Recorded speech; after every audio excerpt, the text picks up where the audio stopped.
Boa noite, boa noite. Eu quero agradecer a apresentação, agradecer o convite, dizer que eu sou uma mulher antiga e eu vou ler um texto. É um texto, e não, enfim, é um papel, e não um computador. Coisas de historiador. Enfim, perdoe-me. Antes de tudo, eu gostaria de agradecer ao convite e dizer que estou muito honrada por participar desta mesa, antecedendo criadores admiráveis. Também devo confessar que estou um pouquinho receosa, porque, para mim, é um desafio falar para o público, em geral, acerca do Estatuto e do alcance do conhecimento da história. Como pesquisadora e professora da Universidade Federal do Rio de Janeiro, a minha atuação profissional tem sido voltada para os bastidores da produção historiográfica. Em geral, as minhas aulas pretendem contribuir para que os estudantes se transformem e deixem de ser meros consumidores das histórias alheias para se transformarem em produtores criativos do conhecimento histórico. Isso significa que, em geral, me dirijo exclusivamente à própria comunidade de historiadores. E, portanto, não é sem uma pontinha de medo e receio que falo para vocês aqui. De qualquer forma, vamos lá, né? Nessa comunicação, eu vou tratar brevemente da questão dos limites da verdade e do alcance do conhecimento da história. E, para ilustrar esse problema, eu gostaria de explorar um episódio que aconteceu em França, em meados do século XVI, o caso Martin Guerre. Trata-se do julgamento de um célebre caso de impostura, cujas histórias, além de terem sido objeto para um acalorado debate jurídico, também foram alvo para a indagação filosófica de Montaigne, serviram de base para uma novela de Alexandre Dumas, viraram um libreto de ópera, livros de história, o mais recente deles, de Natalie Davis, roteiro de filme, 2 versões cinematográficas, afora, é claro, um mundaréu de fofocas que circularam na época. A história do retorno de Martin Guerre é bastante estranha e todo aquele que alimentar um mínimo de curiosidade pelos casos bizarros será saciado pelos múltiplos relatos desse acontecimento.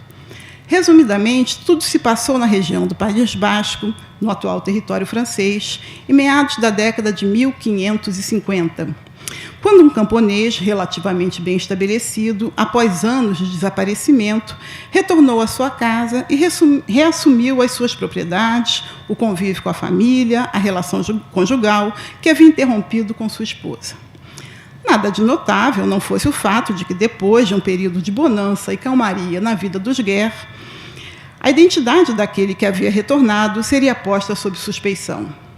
A partir de então, deu-se ocasião a um litígio jurídico em torno de uma partilha de bens que, polarizando a opinião de toda a aldeia, que foi chamada a depor, terminou com o reaparecimento do verdadeiro Martin Guerre, que, para acrescentar mais dramaticidade à celeuma, ainda usava uma perna de pau. Após esse retorno apoteótico e depois de uma acirrada controvérsia judicial, houve finalmente o desmascaramento público do impostor, que acabou sendo condenado, mas que antes fora calorosa e docemente aceito no leito conjugal e no círculo de amigos e familiares daqueles camponeses. Essa história oferece oportunidades para infindáveis tipos de interrogação. E, além de seus aspectos deliciosamente comezinhos e banais, afinal, por que a esposa mantém e alimenta a farsa do impostor? O caso encerra vários outros níveis de indagação. Sob aspecto jurídico, filosófico, psicológico ou histórico, o episódio nos conduz à investigação acerca das formas através das quais, naquela aurora da modernidade, se dava a construção da identidade pessoal. Digo, a constituição do self, ou como o eu se modelava. Trata-se de uma questão clássica e a história intelectual renascentista possui obras fundamentais que formularam e enfrentaram tal ponto acerca da modelagem de si.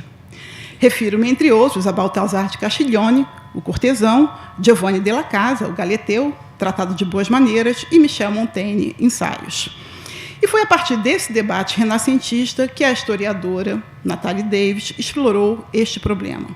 Ela nos recorda que, abre aspas, no século XVI, os aldeões praticamente não tinham oportunidade de formar uma imagem de suas fisionomias com frequentes olhadas no espelho, objeto que não se encontrava numa casa camponesa.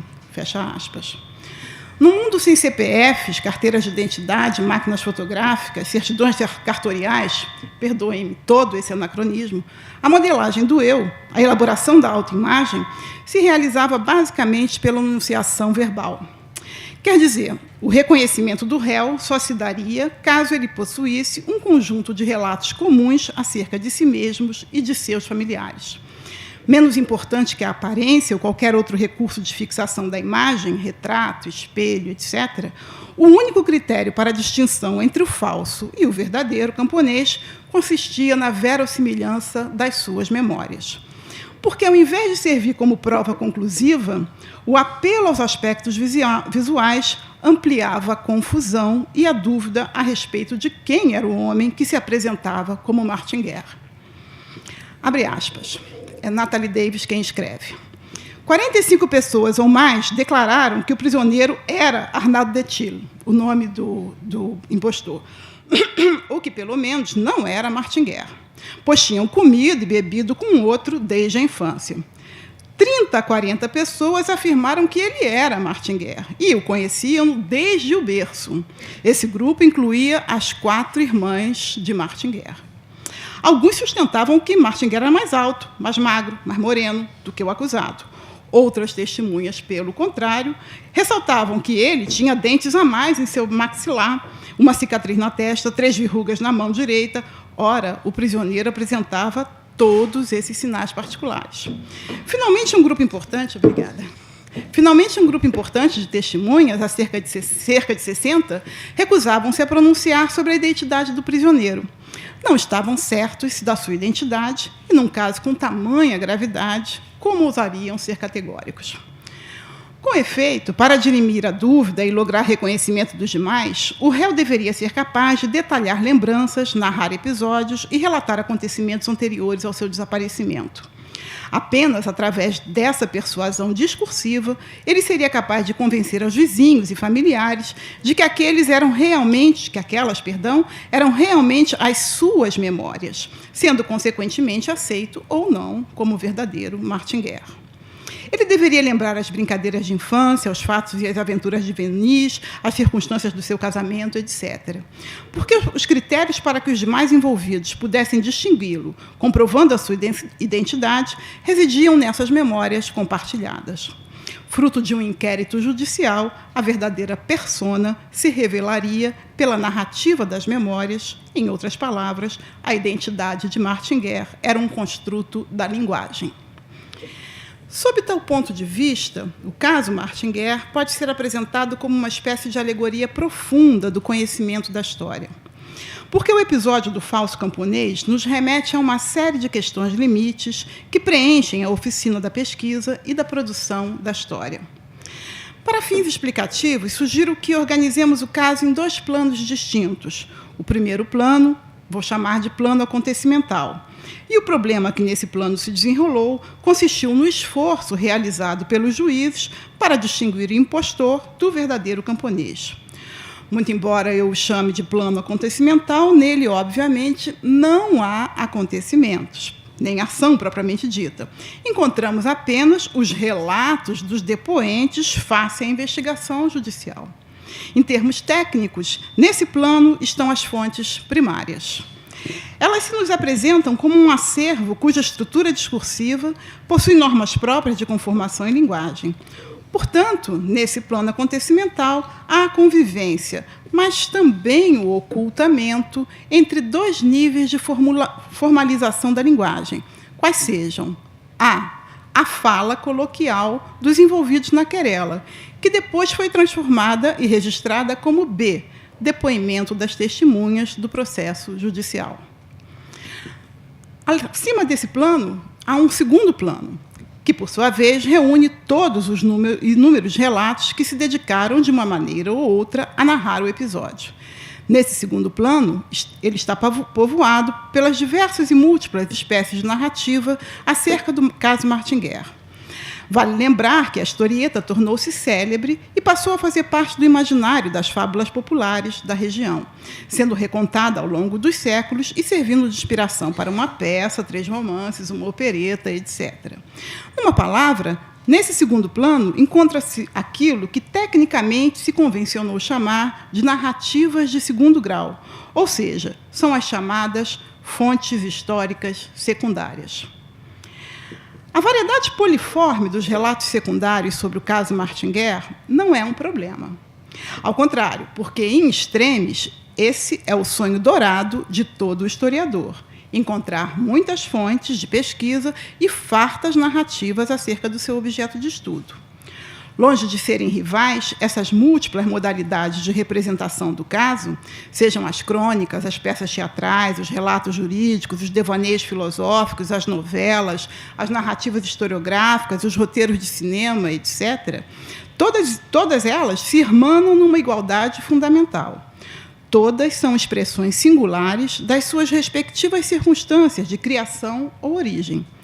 Com efeito, apesar de possuírem estatutos incomparáveis, afinal, algumas pertencem ao mundo da diversão e fantasia, e outras, ao contrário, integram aquilo que a gente chama de mundo da seriedade, em cada uma delas, na diversão ou na seriedade, habita uma forma de verdade que lhe é própria e peculiar. Para nós, historiadores, a incomensurabilidade desses relatos significa a ausência de qualquer primazia cognitiva. Quer dizer, dentre eles, não há um que detenha exclusiva e excludentemente o privilégio da verdade. No limite, são como pentimentos, ou as antigas camadas da escrita em palimpsesto, que não chegam a ser apagados, mas sobre os quais o presente se aproxima do passado, dos fatos do passado, e compreende o passado tal como ele efetivamente foi, para usar uma expressão que foi muito cara a Rank. Agora bem, em qualquer desses planos discursivos, o caso Martin Guerre possui a mesma e única interrogação: quem é o dono dos verdadeiros relatos sobre o passado? E tanto o juiz, situado no primeiro plano, quanto o historiador, situado no segundo plano, estão diante da virtual impossibilidade para identificar a verdadeira história de Martin Guerre. É claro que a investigação levada a termo pelo historiador não é semelhante à do inquérito judicial. O conhecimento da história não é judicativo, nem serve para absolver ou condenar os fatos passados. Contudo, não obstante tais diferenças, ambos pretendem conhecer um conjunto de fatos que, através dos relatos dos depoentes, das fontes primárias, lhes permita conformar uma outra estrutura discursiva plena e qualificada para revelar ou resgatar o verdadeiro rosto do passado. A complexidade da questão reside no fato de a linguagem ser o único sistema para predicar aquilo que chamamos de realidade. Caso ultrapassem a ordem discursiva, nem o juiz, nem o historiador encontrariam qualquer outro modo de distinguir o falso do verdadeiro. Os espelhos estão ausentes no mundo camponês do século XVI, assim como as experiências comprobatórias cabais também estão ausentes na atividade da cognição da história. Equivalentes, tais ausências indicam que ambos os casos têm as suas respectivas resoluções no impreciso universo da interpretação. Mergulhado no solo movediço da linguagem e da opinião comum, o historiador se irmana com a figura do juiz e do filósofo. Notável, o caso Martin Guerre permite que a razão historiadora se defronte com os limites da sua própria racionalidade. E, ainda que tenhamos recursos metódicos e protocolos de pesquisa razoavelmente sólidos, resta a seguinte constatação: que espécie de verdade a razão histórica pode alcançar se as fontes históricas mentem, ocultam e escamoteiam a verdade? Para o juiz, essa mesma questão assume a forma de um problema moral, ao passo que, para Montaigne, o filósofo cético, revela a incapacidade humana para enunciar juízos verdadeiros a respeito do mundo. Diz a historiadora Natalie Davis, abre aspas, Arnaud de Thiel converte-se numa espécie de herói, um Martin Guerre mais real do que o homem de coração empedernido e perna de pau. A tragédia reside menos na impostura e mais na sua descoberta. Disse à época o juiz, a propósito do mesmo caso. Era verdadeiramente uma tragédia para esse gentil rústico, tanto que o resultado foi muito mais funesto e miserável para ele. Além do que, ninguém sabe a diferença entre tragédia e comédia. E poucos anos depois, disse Montaigne, o filósofo, verdade e mentira têm igual fisionomia. Vemo-las com os mesmos olhos, Não somente nos mostramos covardes e nos defendemos com tão pouco ardor contra a impostura, como nela ainda chafurdamos. Na história intelectual do Renascimento, os escritos de Montaigne foram exemplares no enfrentamento da equipolência entre as múltiplas opiniões e linguagens do e no mundo. Filiado à tradição pirrônica, cética, Montaigne formulou agudamente a definição do historiador como um cronista. Ele era leitor de Heródoto e adotou um estilo de narrativa historiográfica semelhante ao clássico de Halicarnasso. Como sabemos, o relato de Heródoto consiste numa descrição minuciosa que registrou e eternizou as façanhas dos heróis gregos, os costumes populares, as crenças e práticas religiosas, os hábitos da arte, da guerra, as lendas que se contavam, os acidentes geográficos, etc. História, o livro de Heródoto, se assemelha a um diário de viajante que descreve minuciosamente a paisagem e os costumes de outras terras. Essa característica também apareceu nos ensaios montaignianos, mas há um aspecto que os diferencia. Em Heródoto, a abundância de eventos possibilita a percepção da singularidade do mundo helênico, comparado aos costumes e hábitos bárbaros. Trata-se de uma pauta de conduta que definiu os predicados do ser grego em face às outras civilizações. A variedade contida na narrativa de Heródoto, portanto, resulta no estabelecimento de limites físicos e culturais da identidade grega. Em Montaigne, dá-se exatamente o oposto. O que para o historiador do mundo clássico deu-se como descrição da diferença e conformação de um núcleo identitário, em Montaigne fez-se como profusão do diverso e confirmação da difusão da alteridade. Segundo o filósofo cético, o mundo, abre aspas, é um amontoado considerável de coisas muito diversas, fecha aspas. E a história é um recurso que, numa escala exponencial, amplia ao infinito os termos desta caótica multiplicidade. Os fatos e feitos que na história se abrigam não são utilizados na composição de uma pauta mínima de modelos dos quais se pudesse extrair qualquer tipo de regras pragmáticas, válidas como padrão de conduta política, como lição moral ou mesmo como normas para etiqueta privada. Noutras palavras, a história não era mais a mestra da vida. No texto montaigniano, não há exemplaridade de qualquer natureza. Somados aos episódios da vida cotidiana, aos casos exóticos, aos relatos do Novo Mundo, às recentes descobertas da ciência, às descrições dos humores, da anatomia e da escatologia humana, aos debates teológicos, etc., etc., etc., etc., os exemplos históricos se sucedem numa casuística em desalinho, compondo um inusitado panorama que instala e sanciona a desordem do e no mundo. Longe de ser uma descrição inconsequente, mera constatação factual da multiplicidade das formas de vida presentes ou passadas, a narrativa da história de Montaigne confere validade às infindáveis possibilidades tanto da refutação quanto da aceitação de argumentos contraditórios entre si. Assim, ele se declara incapaz de julgar o certo e o errado e, em tal ato de suspensão do juízo, termina por novamente legitimar e fomentar a dissonância ad infinitum. Portanto, a extensa compilação da diversidade de opiniões que se encontra nos ensaios não apenas manifesta os claros limites de possibilidade do conhecimento seguro sobre o mundo dos homens, eis a pedra de toque do ceticismo, inexistem critérios revelados, sensíveis ou racionais, que permitam o estabelecimento de enunciados universalmente verdadeiros. Não só isso, como também, na medida em que não o julga, pois não possui critérios para isso, acaba por atribuir um estatuto de igualdade aos múltiplos e contraditórios argumentos, situação em que todos os fenômenos e formas de conhecimento possuem valor igualmente relativo. É sob esse ânimo intelectual marcadamente cético que a história do caso Martin aparece na trama do texto montaigniano. Trata-se de mais um dos tantos e infindáveis exemplos de exuberante diafonia do mundo dos homens. E, mais uma vez, Montaigne legitimou sua renúncia para ajuizar acerca do falso e do verdadeiro. Mas, para ele, isso não foi motivo de perturbação. Ao contrário.